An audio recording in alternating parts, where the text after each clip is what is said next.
You see, every time you can't sleep for more than 8 hours, sleep before you have a child. So at this point, he's 20 months old. Yes. Still sleeps with me and his dad every single night. Crib is there in another room, not being used. So we have this lovely gift basket for a mom. Yes. Whether you're expecting or you already have 1, 2, 3, 4, or 5.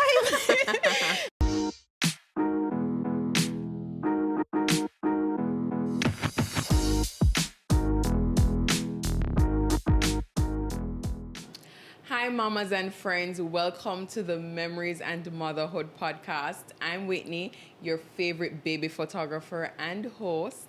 And this episode is brought to you by Little Memories JA, where little moments last a lifetime.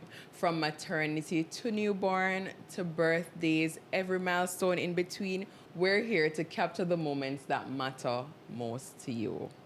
Today's episode is all about preparing for motherhood. Can you really prepare? How do you go about preparing? I mean, maybe some babies are a surprise, maybe some of them are planned, but it's going to be an awesome episode. Now, my guest for today is Mrs. Zenaide Whittley, and she will be joining me very shortly. Now, I just want to remind you, remember to subscribe, share this episode with a mom friend.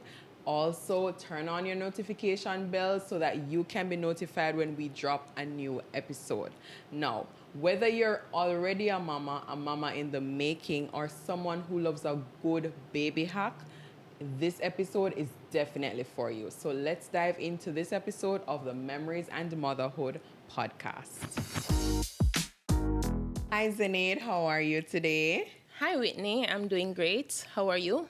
I'm good. It's a rainy day in Mobay, Okay. but I'm awesome. Now, today we're going to be talking about preparing for motherhood. And, Of course. you know, this is a conversation that we touched on very lightly, but it's something that is so important because a lot of people are like, how do you really prepare for something that will change your life forever? And this literally changes your life. Definitely. Forever, right? So, Zenaide, I'm a first-time mom, and you are a third-time mom. So you're one of the OGs. Yes. The blooming baby mama of 3. Yes. All of 3. Awesome. So tell us about your family, especially your children. Okay, I have 3 blooming babies. One will soon be outside of the baby category because my firstborn, Joel, he's 11. I also have a daughter who is 7. She's Analea. And my third and final is Jesiah, and he's going to be 2 in December. So 3 different personalities. Love them a lot. My firstborn, I like to say, he motivated me to have another because just reserved, chill, the best baby that you could ever have. That baby would motivate you to have a lot of babies. Okay. So his personality is quite like me in a sense. And then my daughter now, who is very opposite, very energetic, outgoing, outspoken, she is the one who took a lot of training in the toddler years. You know, you have to repeat, because she didn't listen really as a baby, as a toddler. While my firstborn, I never really needed to discipline him much. Mm-hmm. Neither did his father. And so with her, it was pretty new, a very new experience. And so with her being number 2 and having that type of personality, Whitney, I felt like 2 is good. 2 is good. So you may wonder, how did you end up with a third? With a third. That one, for the record, that one I would say was negotiation. From whose side? A lot of negotiation, from my husband's side. And of course, I collaborated and I decided, okay, we will have number 3, and he's just a mixture of both. Because while he's not as energetic, as adventurous as my daughter, he's pretty much not as reserved. So I think he's a balance between the 2. And I'd say, very fun-loving, very happy little toddler at this point. And they're all bundles of joy. Awesome. So, Zenaide, we're going to be talking about preparing. First of all, I know that 11 years ago, you probably don't remember as much Not at all. as I mean, we're in 2025, right? But you were already married, yes? Definitely. And going into motherhood. How long after being married did you have your first child? We waited for 3 years. 3 years. 3 years, Okay. right? So when we were approaching the third year, that's when we decided that we would, start to try to have the first one. And it really didn't take a long time. I was like, whoops. Awesome. So what kind of preparation do you think you had done at that time, or what kind of planning, and what did you discover afterwards that totally like, man, maybe I should have prepared in this way instead? All right. So first of all, I would have had my firstborn at a season when I was not as stable. Okay. So it was almost like a leap of faith because I was not really in a permanent job at the time, but I had started employment somewhere. So it was almost like, should I? Because, you always want financial stability when you're thinking about having a baby. I mean, not many persons may say so or agree with me, but that was very important for our preparation, being financially stable. So being in a permanent job was very important. And so once I ended up in that situation and I started to approach the third year of marriage, then, we started to plan for number one. In terms of what would have been, no, even before I look at that next aspect of the question, I'm thinking about any other preparations that I made. Mentally, I don't know if you can ever be mentally ready. It's almost like you just say, you know what, I need to have a baby. Yes. I'm just gonna have a baby. Yes. So planning then, but not complete preparation. Not because at all. You can plan. You can say, okay, I know that I'm ready. You can plan the readiness aspect of it. And I feel like that, though, is really a big step to mentally preparing. Right. To know that, yes, you want to have a child. Right. I feel like that is probably the first step of mental preparation. But how the nights and the days and all of those things, I don't feel like I can properly prepare for that. Not at all. You're just blind. You don't know what you're getting into at all. You don't know. And you can read, you can listen, you can research, but because, there's a book called What to Expect when you're expecting. And it helps you in a way. Right. But I feel like we're past the stage now where we think that we can be 100% prepared. I would hope that people are past that stage, because you really don't know until you know. Exactly. Now, for me, because I'm part of the conversation too, right? So for me, with my first, and my only so far, I remember, similar to you, I waited after marriage, and it was about, I think this was year 3 of marriage. And I was like, okay, I think it's time to start trying. And my husband was like, you sure you want to start? And I'm like, of course I want to start. And he's like, but I don't feel like I'm stable enough yet and whatever. And I find that for women, we feel like, all right, time I run out, and maybe based on how many children you want to have, you're like, all right, we need to make sure I have the first one this year, and then the next one, how much years away, and all of those things. But men now, me feel like they have a logical clock. So the man is like, is the time right? Where do I see myself in the next 2 to 3 years? Right. And even for men, I don't feel like they naturally become fathers either. I feel like it takes, like, it has the experience. Yeah, the child has to come first. Right. And the child have to start saying dada and stuff like that for them really, if he really clicks, say, oh yeah, like, I'm a yeah, father. exactly. But for women, as soon as this baby comes and you hold this child, because we're emotional beings, for some women, the bond may be a bit delayed, and I must say that I don't think it comes right away, but I think it's natural. So for me, I would say natural, but not automatic for some people, right? So yeah, so me, I'm like, all right, let's start. And like you, Yeah. it was so It easy. is, right? And then the thing is, you don't know how long it's going to take, because if you listen to person's stories, you saying, okay, I'm ready to start, you're thinking, okay, it could be another year before I'm pregnant, you know? So for us, we were able to have, to conceive in a short space of time. For Yes. others, so you also have to be thinking about time that it may take for you to actually conceive. That's And true. you're watching your age at the same time. Of course. So, of course, once you know you're at that age, What is the age? Big age, responsible age.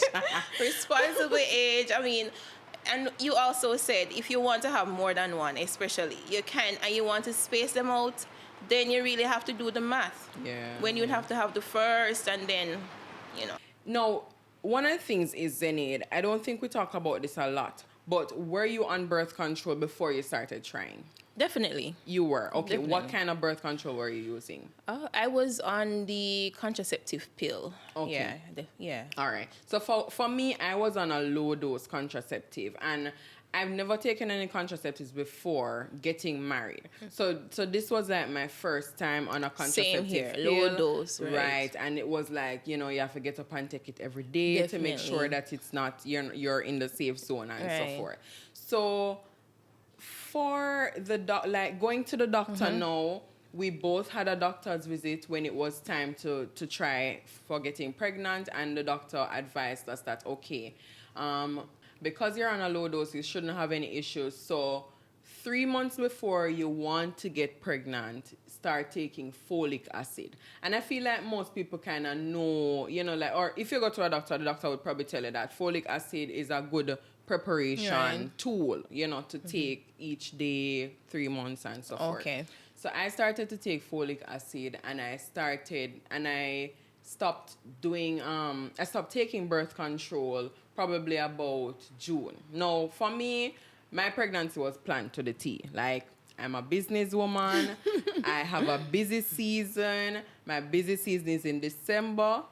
And I do not want to have a baby close to December, and I do not want to be heavily pregnant in December. I see. Right? So I was like, all right, I need to be like on my feet, moving around, being able to squat, stoop, reach for everything in December. Okay. So I was like, all right.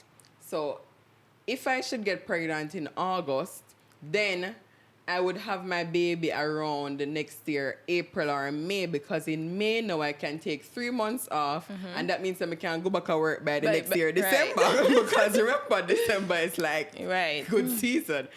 So my baby was literally planned around my job or my business, right? And it worked out perfect. I feel like God did a thing, like Definitely. God was like, all right, say less. And I was like, thank you, God. So in that way, for me, preparation was like that. Now, in terms of you getting to baby number 2, because you spoke about, preparing for your first or planning for the first. Right.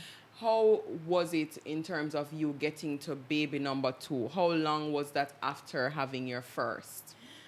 So baby number 2 would have been 4 years after, actually. Okay. So around, say, 3.5 years after, I remember being heavily pregnant. What I recall, I was heavily pregnant for the 4th birthday party for my firstborn. Okay. So, yes, it would have been around when he was around 3. Yeah, right, that I thought about the second one, because of course initially I wanted to have 3 for the record, until after the second I was fine, right? The second just shake up your folly ground. So when my firstborn was 3 years old, we thought about number 2, and so it was just a matter of saying, okay, number 2, it was almost a perfect season, nothing to really think about in terms of stability or whatever. So it was just a matter of just pausing the birth control pills Yeah. and just, waiting until it happens. But she came so quickly. So my OB was like, don't tell anybody. Don't give anybody the impression that you conceive so quickly, because it was possibly in a matter of a month after stopping. Really? Right. So Wow. it was pretty easy with the conception for number 2. But otherwise, from that, I did not go to the doctor before like you did. Okay. I didn't do that for the first or the second and start any folic acid or anything like that. But I remember just getting things in terms of material things that I Okay. wanted to have in our space. So for her, it would have been more comfortable, or home setting would have been more comfortable for number 2, Right. versus number 1. That's what I remember. Mindset, nothing much changed except that I, would know that what I'm going to go through in terms of delivery, nothing easy, but I didn't focus on that. I said it takes 9 months before I get to that part. So when I get there, then I will start to be mentally ready for that physical labor. You know what I mean? But that's about it. That's what I can recall, because she's now 7, so Whitney, that's a long time ago. It is a long time. I mean, I'm surprised I even remember the 11 year ago, because remember I never asked nothing too specific. Exactly. But for your third now, so it's easier for you to remember for your third. So this is now 6 years after having your last child, right? Well, is it 5 years after having? Okay, so you said that it took some negotiation from your husband, and you're like, okay, let us try. So what was that like for you now preparing a third time? That was a lot of thinking, pondering, should I? Because at that point, I'm way past 30. Mm-hmm. I mean, no, way. About little past 30. Mm-hmm. I think, of course, I would have passed 35 or at least been 35. So it was like, do I want to start over? Because I'm thinking more about the pregnancy period, Whitney. I'm thinking about the delivery. I'm thinking about the newborn phase. I'm thinking about the whole baby to toddler phase. And I mean, after 2, you know what it takes. So I'm like, do I want to start over? Because I felt like having the second one and 5 years down the road, I'm now mature mom. I have older children. I have children that can do their own thing in a lot of ways. You know what I mean? So it was a lot of thinking and uncertainty. But when I decided, okay, I'm going to give in to this request, I'm going to grant it. After saying yes, I'm going to grant it, I decided, okay, I'm going to pause the pills. But actually, I would have paused the pills before because of other reasons, but would have been using another method. And so I paused that new method. What was the other method? Hello, that's what we're talking about. It was a simple method that we can't really trust. Pull and pray? No! It's actually using the condom. So I was using that for several months before, probably about 3 months before, pausing using that to now have the third. And it would have taken about, say, 3 months or so, because for the third, because I, wasn't so sure, Whitney. This one is the one that I planned when I would want him to be born or her to be born. Although kind of expected another boy, but anyhow, I was kind of trying to get my third to be born in October, because the first 2 were born in June, which is my month. Their dad is October, so I'm trying to plan out this third one and say, okay, since he requested him, let me try and get him to be born in his month. So that one I was trying to work up, but it didn't quite fall there. So my third was born in December. But prepared, not at all, Whitney. After the third time, you still never prepared for the third? I think for the third is where you know the ropes. You feel like, okay, whatever comes with this one. And I think it's because it's a matter of just giving in and deciding, okay, it's not like a great desire for me. Yes. So there wasn't a lot that I would place on myself in terms of pressure to do this, pressure to do that. I didn't take folic acids before. I wasn't trying to do anything special with my nutrition. It was just go with the flow kind of vibe with the third one in every way. But perfect pregnancy, delivery, even better, because the more you have, and they do say that, the more children you have, it's easier, if you have natural delivery. And I experienced that with the third. It was a faster kind of situation. So, but one thing though, for my third, more things.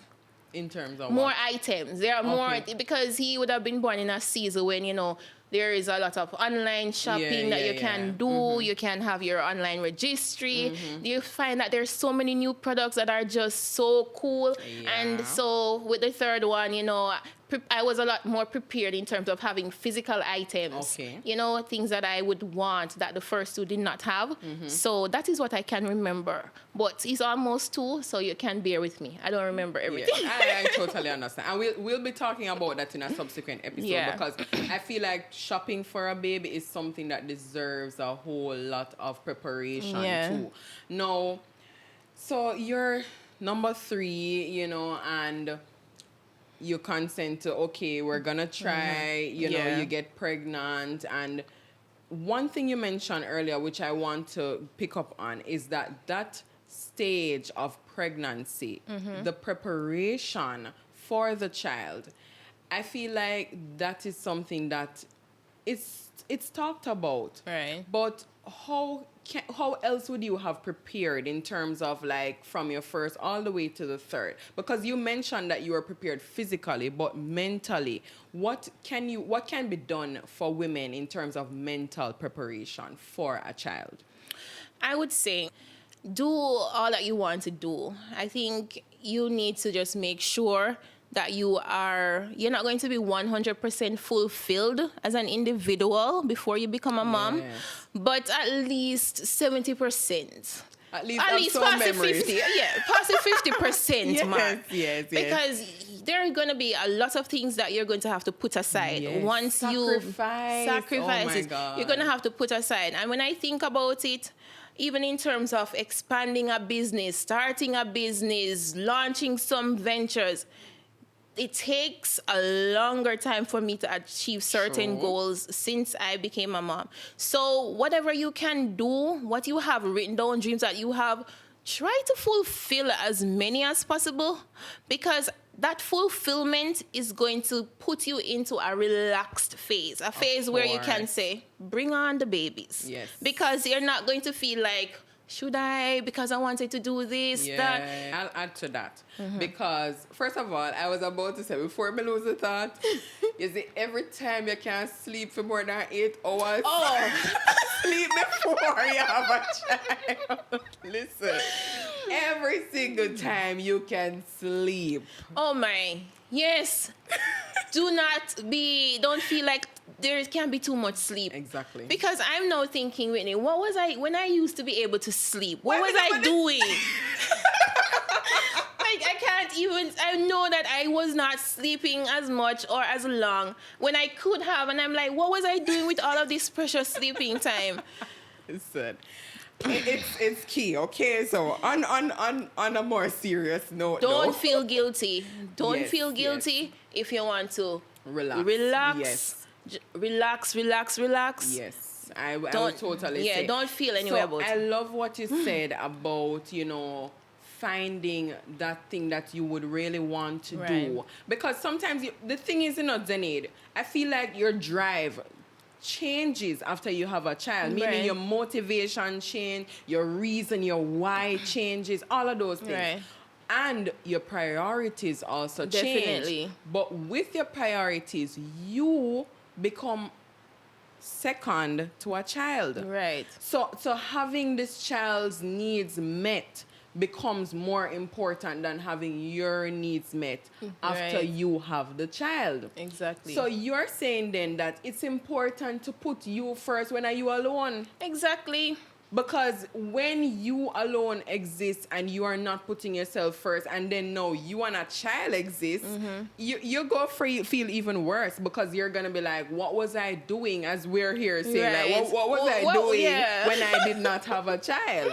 You know, because it's so important, and I can't stress. I've heard people, you know, like, before I started trying, Right. I had people who were like, oh, start trying, man. Nothing wrong if you have a child, you can still get things accomplished. Right. You know, and I'm like, but I want to accomplish X and Y before having the Right. child. Like, don't rush me, right? First of Right. all, don't allow anybody to rush you. Exactly. It's your timing. I mean, it's God's timing, but you and God collaborate, and your partner Right. collaborate on And when you want to have a definitely. child. Do Definitely. not succumb to the pressures of society and people, because, you know, like, once you have one little boyfriend, and then once you get married, and then everybody's like, oh, when is time? Right.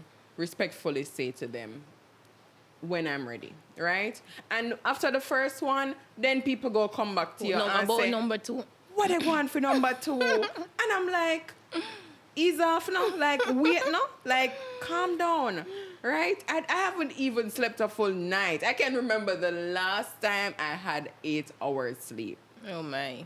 right? And people just don't and you know, sometimes they understand, but I feel like they don't fully respect you as a person. That, hey, I think sometimes people just want to be troublemakers. I don't think they genuinely want to say, you know, when you're having the next one, because imagine I have 3 and persons will say, what about number 4? You can Really? imagine. So In a real life? In a real life. So I think, you know, to have persons who that's just their goal, just to give some trouble and let you feel like, you know, you need to be having more. well, But I at could the do end of the without day, the trouble, honestly. you could do without it. That's true. I could really do, because, you know, it's one less thing to answer, and, you know, like, we don't have a lot of talking And time then in when the you day. start to think about what you've been through, what you're going through, Exactly. you They don't want have to. no idea They have as no well idea. how what it took to bring this life into Exactly. the world, and what it takes each day to sustain this Exactly. child. And it takes a Exactly. lot. Imagine, Zenaide, I never even know. Say, first of all, you can't plan for every time the child go get sick, right? And you try to cover them and protect them as much as possible, Right. but they will end up getting sick. Right. And when they get sick, this is like 2 weeks we are talking about, because I feel like every time my daughter has been ill, it takes 2 weeks. Oh, It wow. takes 2 weeks out of my life to fully come back to normal. Oh, wow. Because every time, first of all, it starts with a fever most times. And then you say, oh, there's an infection coming. And then now you have to end up going to the doctor, which is $7,000 for a pediatrician, right? I'm being realistic. And then the doctor is going to write a prescription. Which is normally how much amount of money if you have a health card or Right. not. And then now you have to do like 7 days. If it's an antibiotic, it's 7 days antibiotics, 5 days of this, 5 days. And sometimes you have to administer all 3 different medications or more, right? Because the doctor treat, you know, like it's not the same with us. They have to treat each symptom differently for a Right. child. So all of these things you're looking at, like, it's important for people to be prepared, you know, You have to at be. least mentally. Meant. Because, and the other thing that you cannot prepare for, you can't prepare for sleeplessness. You don't know yet what sleeplessness does to your body. And worse, when you are sleep deprived and still have somebody depending on you. Exactly. This is another thing what people don't talk about enough. Like, yes, I know that I'm going to lose some sleep. It's not just losing sleep. It's a lot. What does sleeplessness do to you? I mean, there are days, Whitney, up to this point, when I don't feel stable. Like, Right. I feel like I'm wobbling. And I was even sharing it with a friend, and she was saying, "You're still breastfeeding?" And I said, "Yes," because even just breastfeeding, and for so long, because my third child is almost 2 years old and he's Yeah. still breastfeeding. And I'm talking about a lot of breastfeeding. Yeah, like he does not take anything else other than Right. breastfeeding. So he doesn't take formula, he takes breast in the space of that. So you can Yes. imagine once he has access to me, he's Right. going to be taken from me. And I'm telling you, not being able to sleep for the entire night, breastfeeding, sometimes you just don't feel like yourself. You don't feel normal. You're functioning Yeah. like a normal person, but nobody even understands what's happening in your mind, in your Yes. headspace. You feel almost like you're not yourself. And I was sharing with her, and she was saying, I had that same experience. And she said it was a matter of the depletion of calcium. So, that's a supplement that's very important, yes. once you're breastfeeding, especially Yes. for a long time. And So, that must be why, when breastfeeding especially, I don't know, and I've never spoken about this, but I have never felt this amount of pain in my body before. in your back, you're aching in my your back, God. your shoulder, Listen, your neck. I have never felt this amount of pain before. Like, at one point while I was breastfeeding, in the very early stages, probably about 3-4 months, I started developing a pain in my right wrist, right? And it was almost like carpal tunnel syndrome, like I was typing every day. Okay. And because of this pain, I could hardly hold the baby to breastfeed. So even now, I'm still breastfeeding too, right? And this is like a year and 6 months later. Well, 4 months later. But I started to breastfeed on my left side more than my right side because of this pain. And even to this day, I feel more comfortable breastfeeding on my left side because it's almost like I have a trauma point on my right. Then one night, Zenaide, I fell asleep. My bed is like waist high, right? So it's pretty high. One night, I fell asleep, bent over on my bed. Oh, wow. Like, knock right out. Oh, my goodness. This is sleeplessness, right? And when I got up, a few days later, I started having a knee pain. Meaning I couldn't even step over in the bath to go in the shower to bathe. And if I was walking, if I'm going up a step, all of those things, I have to be enduring this knee pain. Right? This is sleep deprivation.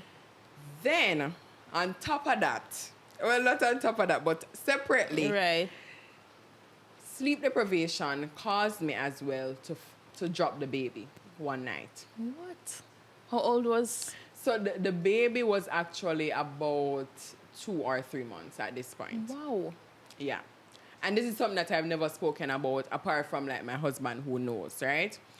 One night I was up and we had just prayed and I was like, all right, thank God and everything. And right away, the baby was on my chest. And right away, I must have fallen asleep because he fell asleep and I was right there on the bed. And remember, I tell you that my bed is waist high. So I'm there sleeping and I just wake up and I just remember seeing the baby on the ground. But when I saw the baby on the ground, it's like she was sleeping too. I don't even know. I don't even remember if she was crying. I don't think she was crying. Because you would have heard.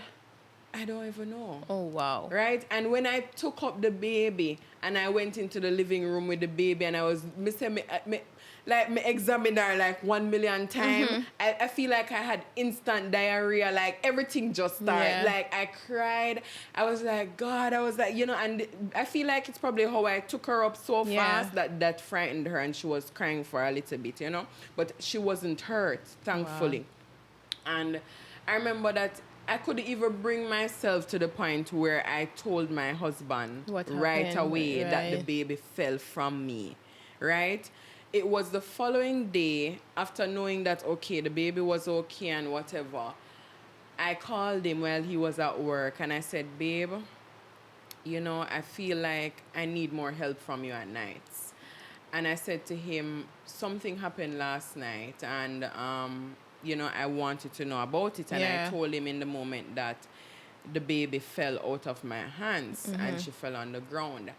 And I remember how he was just so humble about it. He was Yeah. like, wow, I didn't know that, that's happened and whatever. And right away, I mean, like, he came home early that day and all of those things. And then another thing was that I find like sometimes people, even people who may have been mothers already, Yeah. they don't fully remember what happened while they were in the newborn stages. So there are times where people might say, oh, make your man sleep because him have work tomorrow. And I feel like I was kind of listening to this because I was like, okay, he has work, I don't have work. So Right. I'm going to allow him to sleep and I don't have to wake him up because, I'm the one who's breastfeeding. Right. I'm the only one that the baby relies on. So I'm just going to allow him to sleep. And so I sat there night after night after night just watching him sleep And you know you're that up.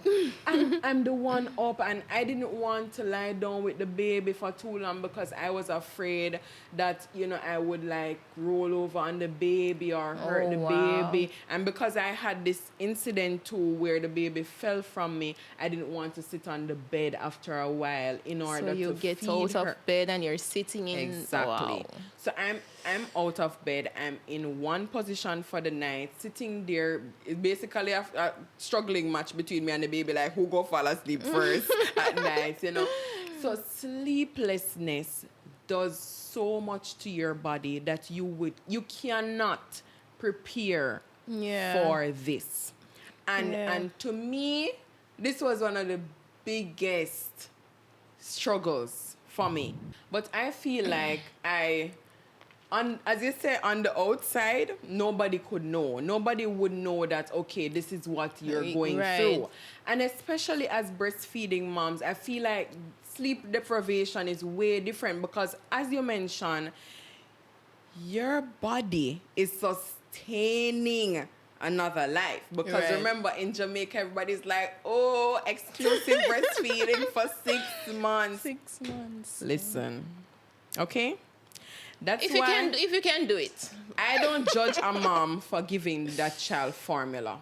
I love breastfeeding. Don't get me wrong. I still advocate for breastfeeding. But when my mom's coming, I'm always like, how is breastfeeding going? Do you need help with it? Because I see the benefits. I know that there are benefits and I really want to pass on these benefits.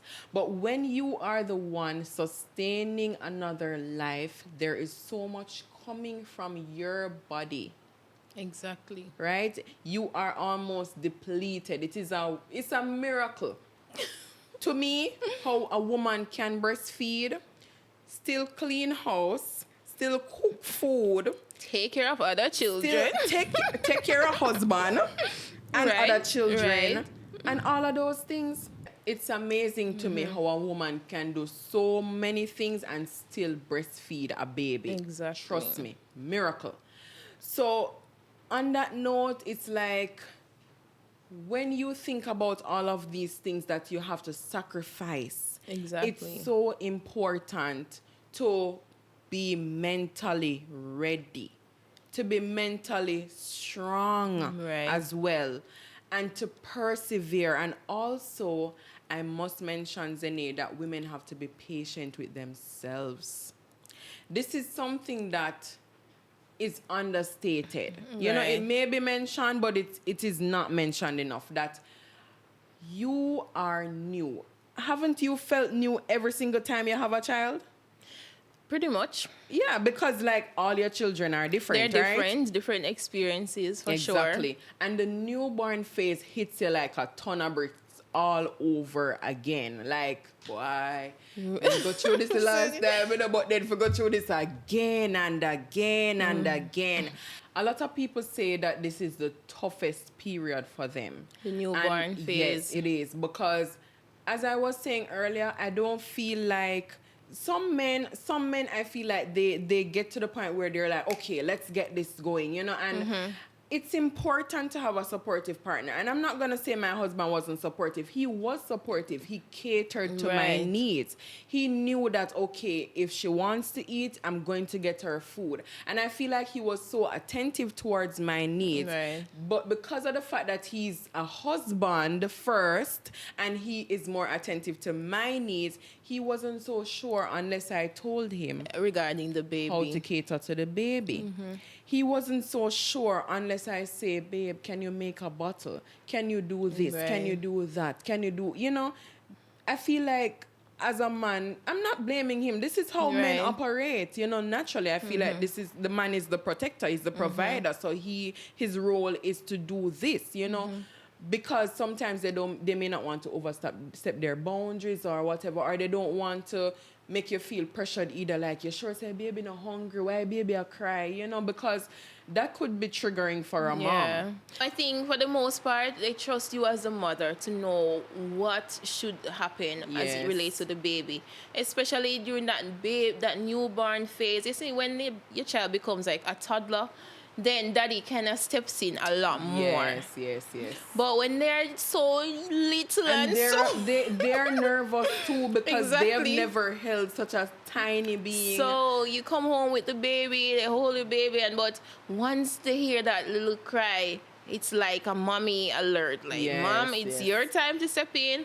But of course, as the mother, you know what to do, and where you need help, you just say, daddy, please do this, do that. Because I feel that's how they want us to communicate. It's not going to be natural for them to just step in and do, if you're around. If you're around. That is key. That is key. I had a particular client who, she had to send home her baby and she had to stay in the hospital. And so basically, daddy had to pitch in, and he basically taught her how to bathe the baby, how to feed the baby, how to mix a bottle, all of those things, because she had to stay in the hospital in the time. So in that case, I feel like, when it comes on, it's really situational then. Right, definitely. And also, I feel like it does boil down to how available the man can be. Because if he needs to go to work for 8 hours or more, then he definitely needs some rest as well. And that is where grace comes in, because I understood that, yes, my husband needed to sleep, but I also needed help too. So for him, I feel like it was a little bit challenging, for him to really balance how much he's able to be there compared to... Now, let me tell you, after that situation when the baby fell out of my arms, right? And I called him and I told him that, I really need more help. I feel like he tried to pitch in more. Now, funny enough, I said the following night that, okay, I'm going to go to sleep and leave you with the baby. Oh, my. And I'm going to give you the baby. I think I expressed some breast milk. I pumped some breast milk and left him to... But the thing is, my baby wasn't really taking a bottle, because we only gave her... formula for like 7 days, and then after that she was breastfed entirely. Okay. So it was a bit tricky. I did leave him though and say, okay, you can, feed her when she wakes up and all that. So I left the pack and play in the living room, and I went and I was in the bedroom. Now, Zenaide, tell me how. When I was sleeping, I heard the baby crying. Say sleep cancer, right? So exactly. I can't sleep through the baby crying. And that's another thing too. Like, when you become a mother, your baby's cry, you're gonna hear exactly. It means, hey, baby needs something. So right away, I tried, but unless you're up and you're involved. That was the first attempt, right? But God bless men, because let me tell you. And I think they know that, that is why they allow you to do. Yes. Because we can't help it. I feel like I know it's research. I know it's research that whenever the baby cries, the mother will always attend. Even when the baby's not crying, you may be showering. Yeah. And every time you turn off a shower and I say, hold on, baby that cry. Right, you're hearing it again. Phantom cries, it happens. And that is what your body responds to. Even your milk will leak when the baby Exactly. cries. You will have a letdown when the Right. baby cries. And so it is such an amazing bond that a mother and baby share. Now, let's back up a little bit because we were talking about preparing, right? But now we're in the motherhood, like in the messy part of it.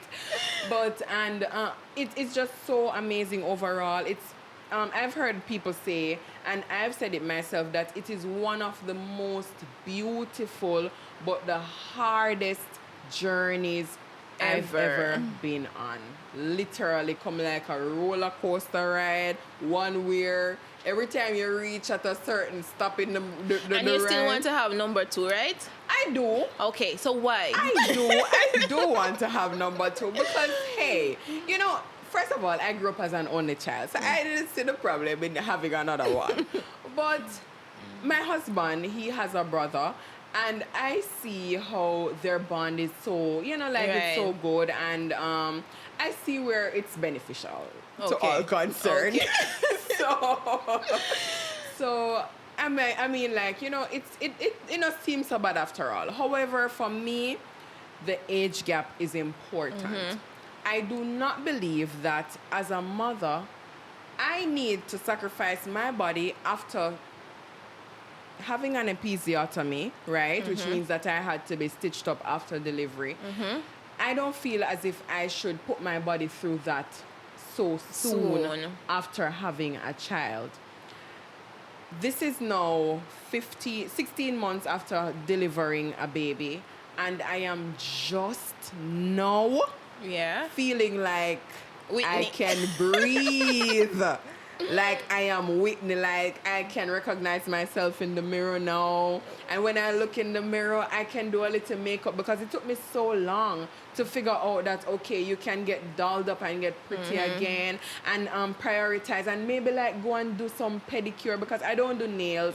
So maybe, okay, I can book a pedicure appointment or maybe I should go and do my hair. And, you know, when my hair is not done, maybe I need to get it done again.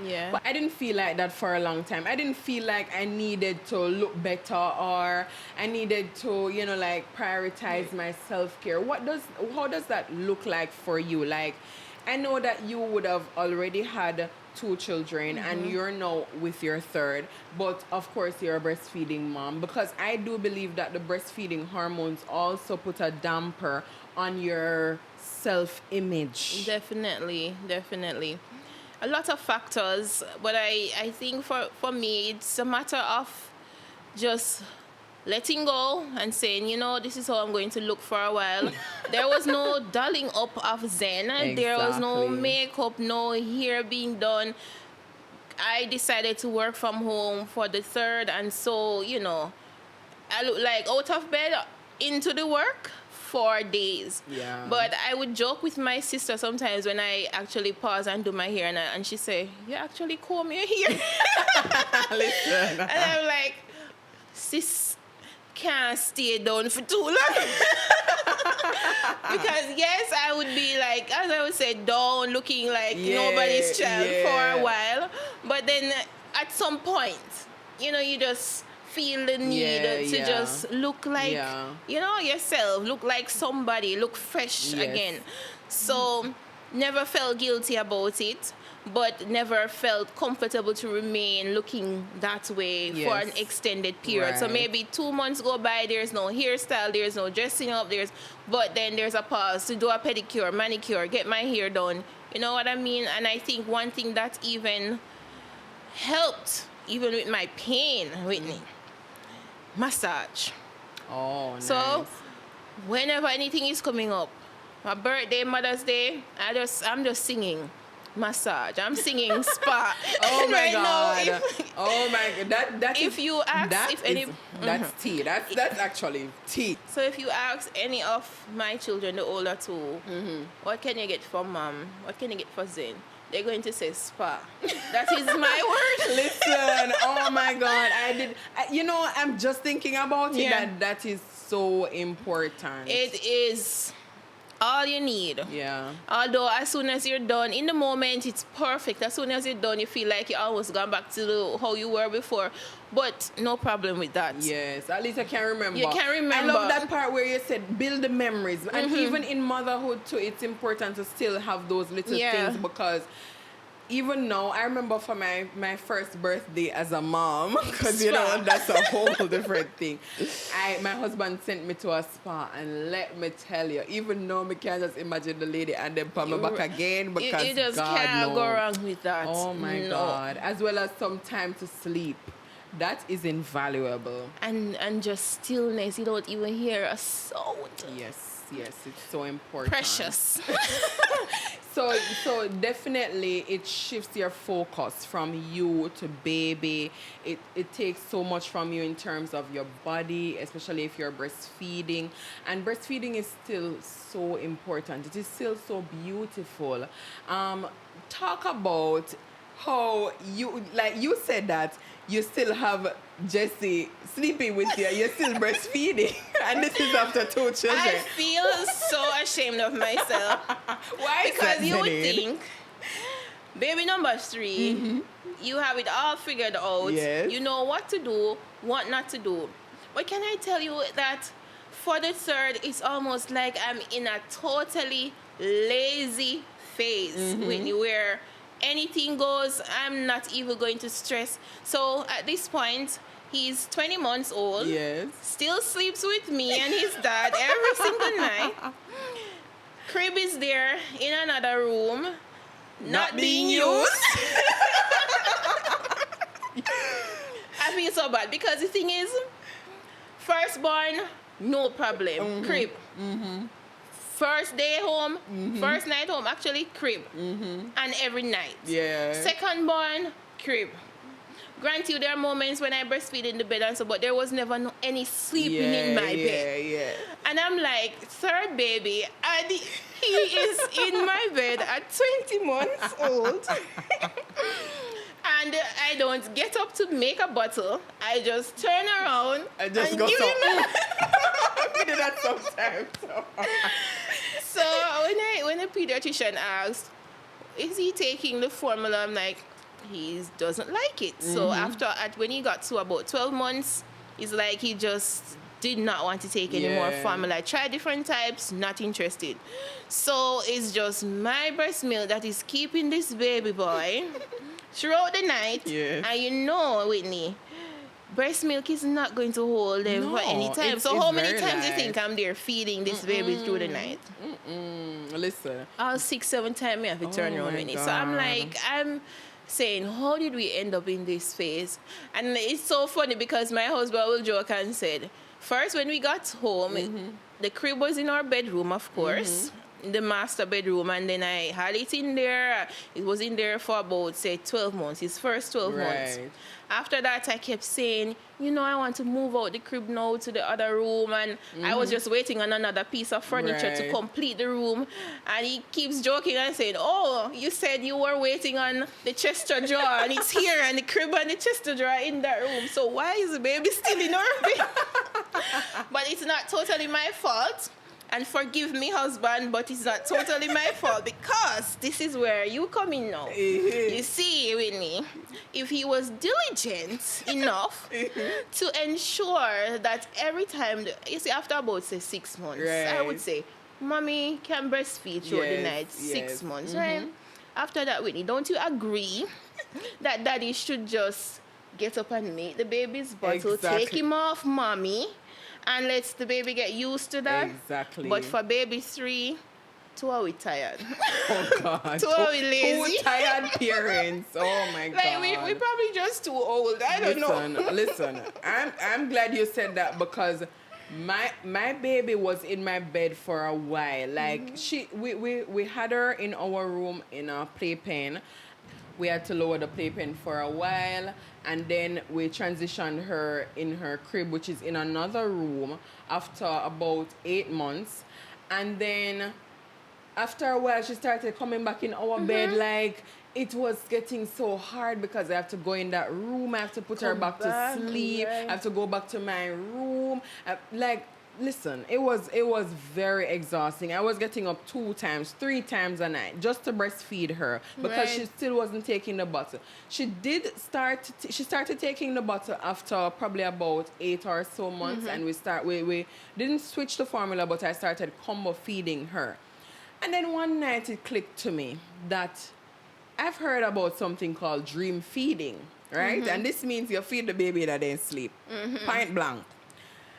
So I said to my husband, maybe you need to take her up and feed her in her sleep. Because I was doing that for a while, but she would still wake up. Right. I said, listen, I want you to go and take her up and feed her in her sleep. He's like, but she's going to cry because he cannot put her to sleep. Right. I'm the only one who can put her to sleep at nights. Same here. Nobody else can put her to sleep. I'm like, but no, this can't continue. I said, you need to make a bottle and bring it to the room, take her up, and feed her. And the first night he was like, you think it gonna work? I said, I don't know, but do it. Try. And the first night he tried, he came in the room. He's like, baby, work. I said, okay, so now you're on that job. Like, And that has been working. exactly. Wow. So every night he makes a bottle, take her up in her sleep, feed her, and put her back down. And this has been the holy grail. Very important lesson. So take a But note. I'm learning this too late, I think.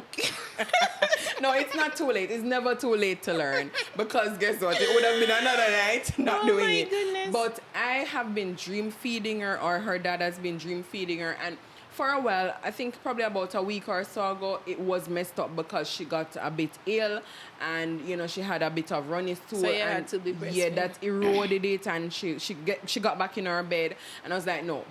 I need her to get back in her bed because Start again. when she gets in our bed, my entire right side is cramped the next Wow. day because I can only sleep on one side in order to give her access to that breast for the night. Right. And I have to sleep with my body parts out, obviously, for the entire night. So I'm like, no, this cannot continue. She needs to be in her own bed, Right. right? So we went back to implementing the dream feeding, and that has been so important. So even though we're talking about preparing and we're now in the thick part of motherhood, I'm also giving these little tips in order for moms to prepare themselves. So, like right down the road where you have the sleepless nights and you have the baby stuck in your bed, you can't say, all right, let me do this. Because I feel like sleeplessness is one of the most underestimated things, because as you said, you didn't know what it would have done to you, and I didn't know what it would have done to me. So Zenaide, what is the most so for me it has definitely been sleep deprivation, how my body has responded to it or how it has impacted my body. I feel like though after a while your body is like, all right, me now get no more sleep, so I just work with the little sleep what me I get. Right? What has been the most surprising part about motherhood for you? I mean, especially after having 3 children. For me, I would say I was so surprised how I felt after having my third. When I was supposed to go back to work, so my maternity leave ended and I was supposed to go back, I was so surprised that I didn't feel like I could be detached from him to the point where I started to be anxious. I didn't know that could be repeated, Whitney, because after your first, you go through that phase, the second, and then the third, I felt like I could not take him to a daycare. I couldn't find a nanny. I felt like I had to be his caregiver. And it really surprised me how even to this point I'm so so attached, so worried about letting go. Yeah. And I don't know where it came from, to be honest. Is it because it's your last? Somebody said when it's your last, you hold on tighter. Yeah. And I have to agree because I don't have any other explanation. So that really has surprised me how it's been challenging. And now that I've decided to hold on to him and be home with him, I'm surprised that I'm so tired and ready to give up. I would say, Whitney, Don't feel any way about getting a nanny or taking your baby to a daycare. Don't feel like you have to work from home and take care of your baby. Yes. You may feel that way. And I'm shocked that it's the third baby and I'm going through this. And that's why everything just seems so... Just buggling to you. But you know, it also don't feel bad if you feel like you want to stay home too, because that feeling is valid. It is. I mean, not everybody can afford it, but listen, if all of we could afford to stay home with we baby, Want to stay home, not true. hello, I would definitely do it. For me though, I want a beautiful balance, which I feel like I've probably gotten to a point, because I don't want to be at work every day.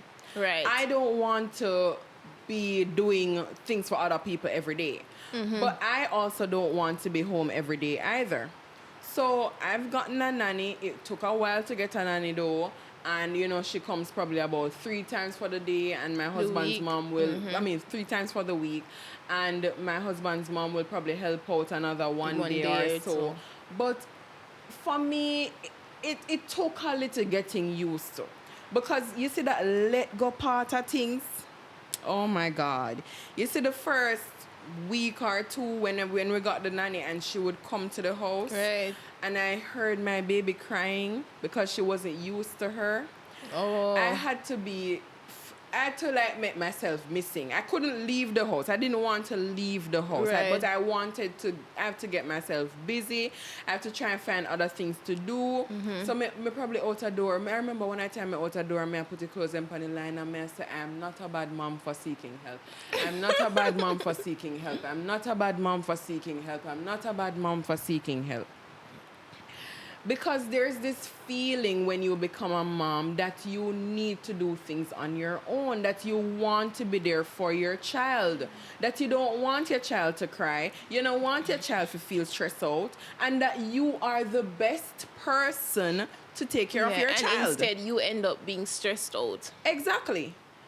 So because of that, it was like, I want to let go. I know I need to let go to a point. But how do you find a balance between letting go a little but still holding on?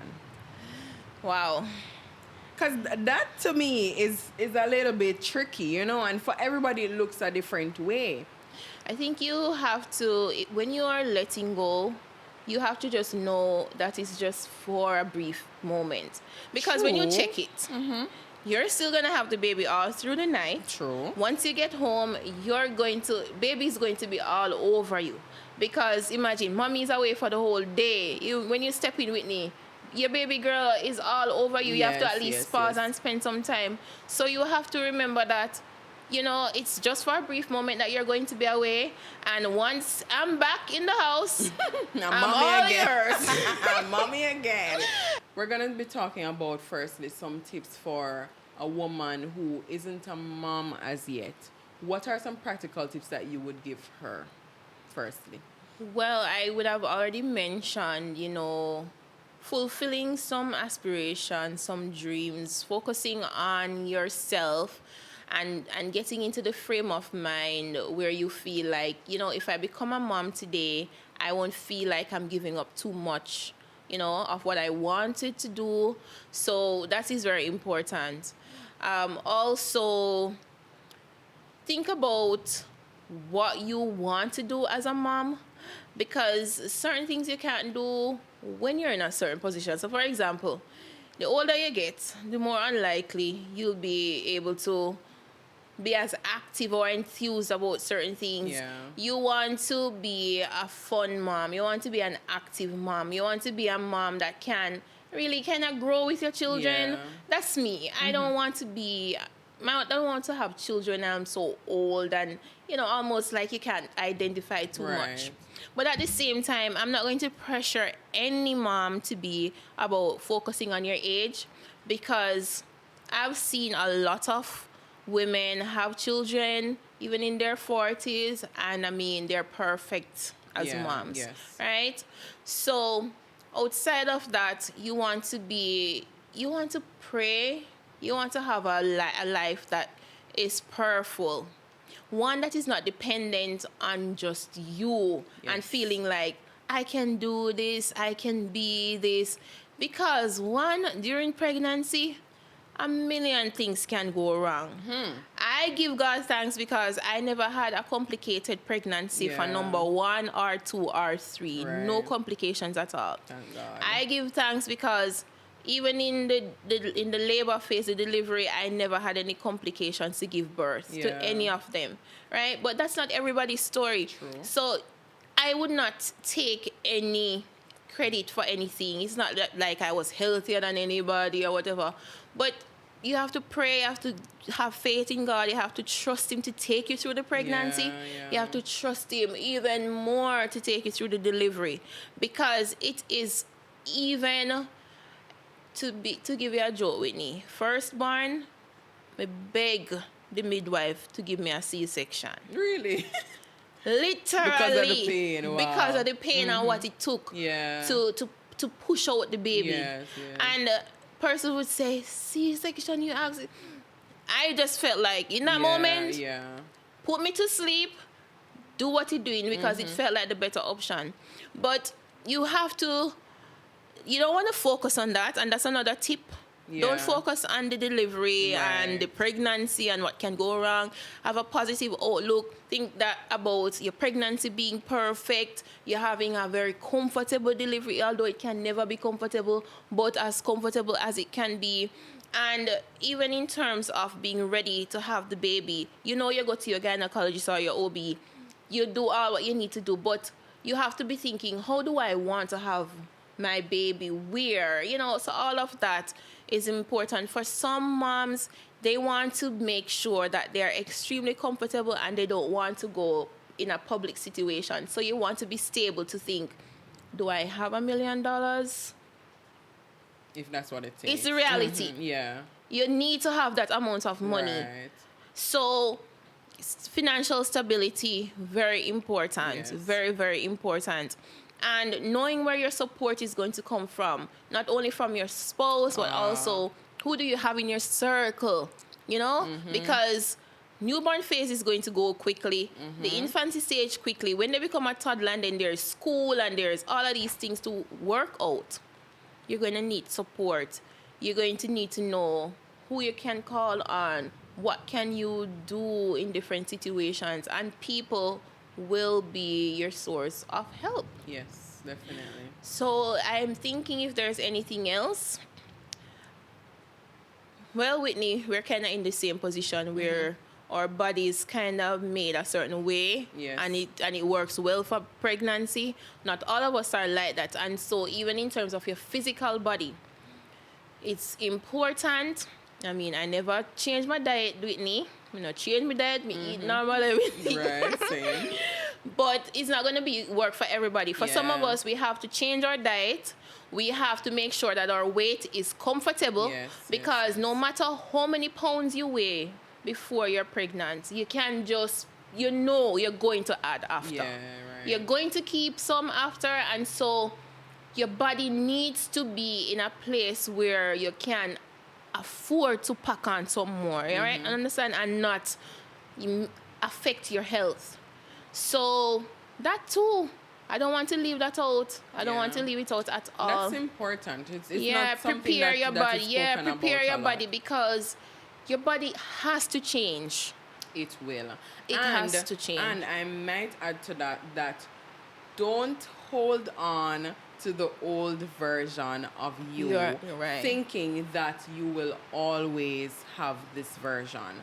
Or when you become pregnant and then when you have the child, don't keep trying to find back that version. Yeah, It don't make no sense. You will forever. Yeah. You'll forever be like, but you used to do this. But when men, like, I know that there are some things that you may have liked from that version. So maybe you can find back those things. Like maybe you like to do your hair. Maybe you like to do your makeup. Maybe you like to. Yeah. But every time you do your hair now, you will feel like you look different than when I did a hairstyle for my baby's first birthday photo shoot. Exactly like how I did it 7 years before when I did not have a child. right. And I did my hair twice. in the same, meaning, you know, me do it the first and me buy back the same hair. And you do it again. And I did it to look. and it did not look the same. And this is not because of the hairstylist or anything. It's just that I'm not the same person anymore. Mm-hmm. Oh, wow. I'm just not the same person.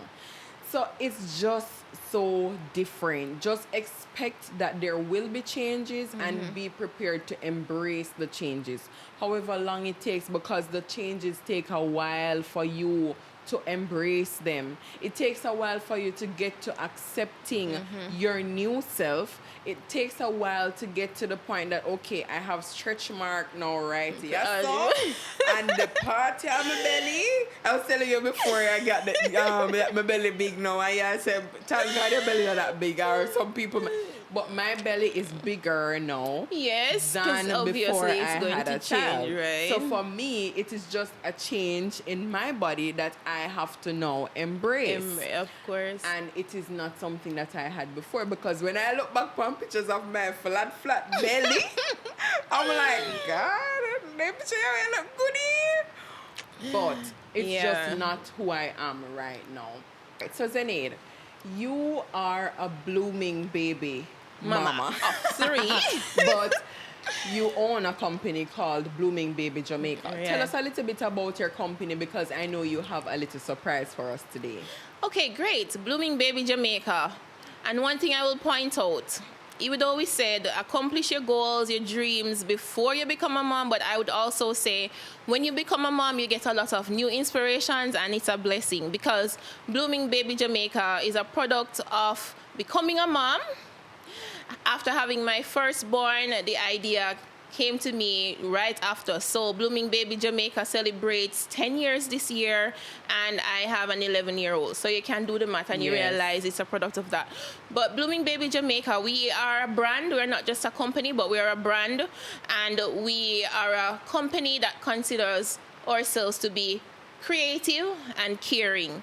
Because outside of creating events and creating products, there's also catering to the needs of families, and that's why we love to say Blooming Baby Jamaica cares. So it is all about charity, events, products, and services to keep your babies blooming, of course. So Blooming Baby Jamaica is for babies. We're focused on the baby from in the tummy to 12. Right. Yeah, we cater to the babies and children. So today we have a sponsored giveaway for our listeners and viewers. Tell us about the sponsor and what you will be giving away. All right. So today, Blooming Baby Jamaica is so proud to provide this gift basket courtesy of Lasco Baby. So that's Lasco Baby at Lasco Baby Jamaica. So we have this lovely gift basket for a mom, whether you're expecting or you already have 1, 2, 3, 4, or 5. This lovely gift basket is packed with Lasco goodies just for you, courtesy of Blooming Baby Jamaica and Lasco Baby, of course. Awesome. So in order to win this beautiful gift basket, guys, we won't do a close up, but just look at it. It's packed. It's really, really nice, and it is heavy. So in order to win this gift basket, we want you to follow us on Instagram. So the pages to follow will be Memories and Motherhood JA, Blooming Baby JA, or Little Memories JA, right? So these 3 companies will be hosting the giveaway for this beautiful gift basket, courtesy of Lasco Jamaica, as well as Blooming Baby Jamaica. Right. So Zenaide, just before we end though, can you give us a little mama tip for our listeners and viewers, and then we will be wrapping up? Mama tip. Or a mom hack, as we always call it.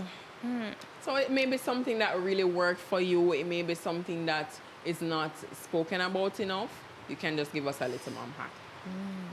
Wow.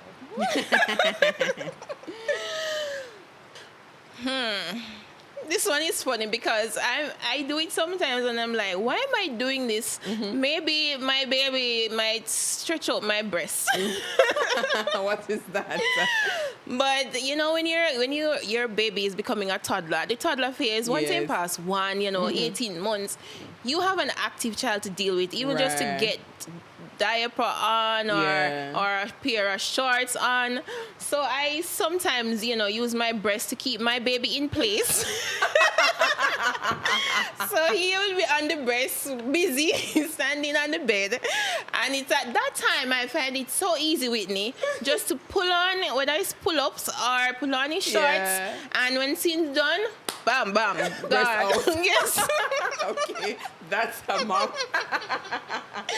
But as I said, warning, this may cause some stretching of your breast. People go call it slippers breast. But that is Zenaide's mama. But thank you so much, Zenaide, for joining us on on the Memories and Motherhood podcast It was today. a pleasure to be here. Well, we'll be talking about this in a subsequent episode, but I just want to remind our listeners and viewers that Memories and Motherhood podcast is brought to you by Little Memories JA, where little moments last a lifetime. And if you want to get 10% discount off your first or your next session with Little Memories JA, then you can use the code MOMENTS10. That's the code MOMENTS10 for your booking, and you will get 10% off your first or second, or whenever you're coming, your photo shoot with Little Memories JA. Zenaide, thank you so much for joining us on the set of Memories and Motherhood. I mean, this was a great episode. So many things that you didn't know that you needed to talk about, right? Oh, Because wow. you said to me that, boy, I don't know what to talk about. Exactly. But this is so needed. Thank you so much for this lovely gift basket as well, courtesy of Lasco Baby. Lasco Baby. Yes. And we are so thankful for our listeners and viewers who decided to join us on this episode. So thank you so much. Once again, my name is Whitney, and with me we have Zenaide Whittley, and she's the owner of Blooming Baby Jamaica. So stay tuned for the next episode of Memories and Motherhood. See you then. Bye.